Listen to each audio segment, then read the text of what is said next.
Hey guys, meteorologist Doug Heady wanted to update you on what's going on around the country and what we're going to see as we go through the next few weeks. As of course, we're in the very heart of winter, so we're going to look at some winter weather because we're not seeing any severe weather across the region. Which I'll tell you right now, severe weather season is just going to be massive with this pattern. If you look back at how much severe weather a good chunk of the country had during the winter months and fall, that's what we're going to see again, but multiplied by the time we head into the spring. All right, let's see what's going on out there today. We're going to go to the Carolinas. You can see some sleet, freezing rain, and snow starting to pick up. This isn't going to be a huge system because the area of low pressure, you can see right here, is developing too far off the coast, which kind of stinks for the Carolinas because they don't get the cold air that much. But there is going to be a little swath of snow, which develops Raleigh-Durham, and then over toward the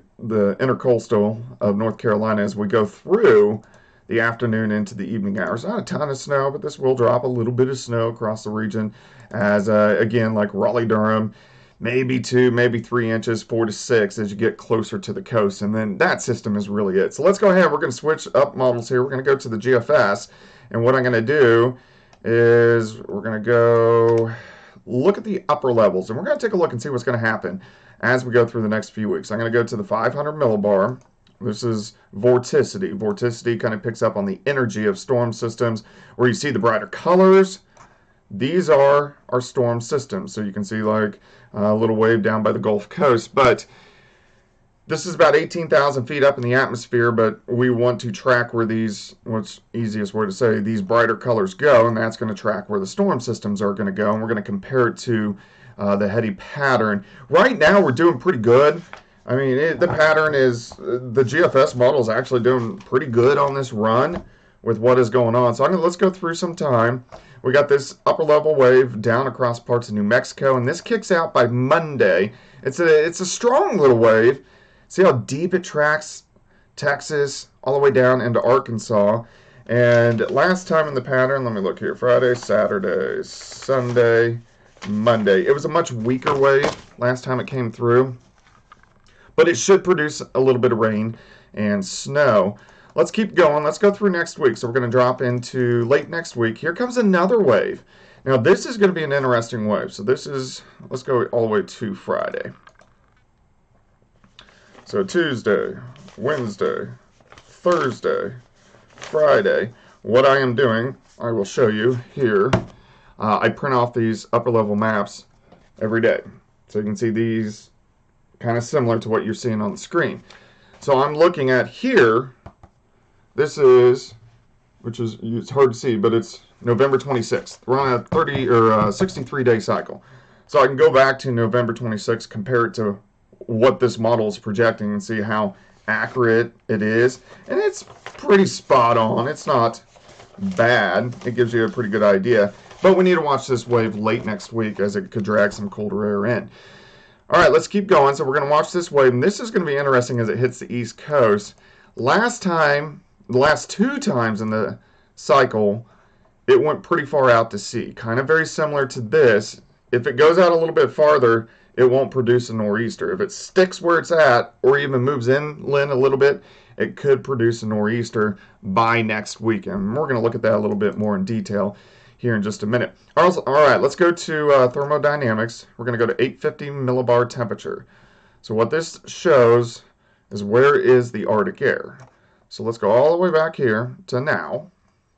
So the Arctic air, you're mainly talking about the brighter purples, the white, so all this air up here. So let's watch. Let's go into next week. Here's Sunday. This is great for playoff football this weekend because we don't have a lot of cold air. Let's keep on going. Look at the Arctic air. Tries to start coming down a little bit early next week. Hits the eastern seaboard. Retreats. So not a lot of Arctic air next week. And then next weekend with that system that I said we need to watch on the eastern coast, this isn't Arctic air. This is just polar air. This is just Canadian air, but cold enough to produce snow. But look at the Arctic air. It's starting to return. The northern parts of the plains. We're right at the beginning of February, and it's very possible right around February 5th or 6th or 7th, we get a polar vortex that drops that Arctic air south. We had that last February. It would not be as bad as that, but it could be something we want to keep our eyes on. All right, let's go to rain and snow. Let's see what's going to go happening over the next couple weeks. And again, this is a GFS model, but I do think it's a pretty good run. It matches the pattern pretty well. Not perfect, but pretty well, which is always good to see. Let me put this back in order. All right, let's go through this weekend. So we got the little bit of snow down across the Carolinas. We get these weak little bands across the northern plains, produce some light snow. Not a big deal. Here's that Monday wave. Look at the rain across the southern plains. May try to mix it with a little bit of snow. So I live in Joplin. May get a little bit of rain, a little bit of snow. Does not look like a big deal. This system pushes east, a little bit of snow through New England. Not a big system. Let's go to late next week. We're going to move all the way to, let's go to next Friday. So light snow, this is that next wave that we're going to watch. My area, maybe a little bit of light snow, not a big deal. But we need to see where this surface low develops and where it tracks. Because we looked at the upper levels. I'm going to suspect that this tracks a little farther east. You can see that rain snow line right through Philly, New York, up toward Boston. If it tracks like this, you're going to get a pretty good snow. I suspect it's going to be a little bit farther east.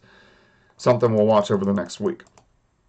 Let's go into the first week of February. This is our first chance in the Central Plains, also my area, to get a bigger snow. Right around February 2nd to February 3rd. February is going to be a lot more active month than what we saw in January. And then again, this will push east. So a lot to watch over the next couple weeks. But in general, at least over the next 8 days, not a whole bunch going on across the country. But that Arctic air is just kind of waiting, and it wants to let loose again. So we're going to watch that. But I wanted to give you guys an update, kind of what's going on around the country, what's happening in my area as we go through the next couple weeks. And, of course, I'll keep you updated. Hey, it's Friday. Enjoy it. It's almost the weekend. We got playoff football this weekend. I'm a diehard Chiefs fan. Obviously, I'm in my son's room. If you don't know, my son passed away of cancer almost 5 months ago. And I really haven't taken all of his stuff down. So we have a lot of Chiefs stuff up in his room. But I kind of made it my office. It makes me feel close to him. But I hope you guys all have a great weekend. Go Chiefs. Go Bengals. Because if the Chiefs win, I think I'd rather play the Bengals. And NFC, I really don't care. All right, guys. Have a good one.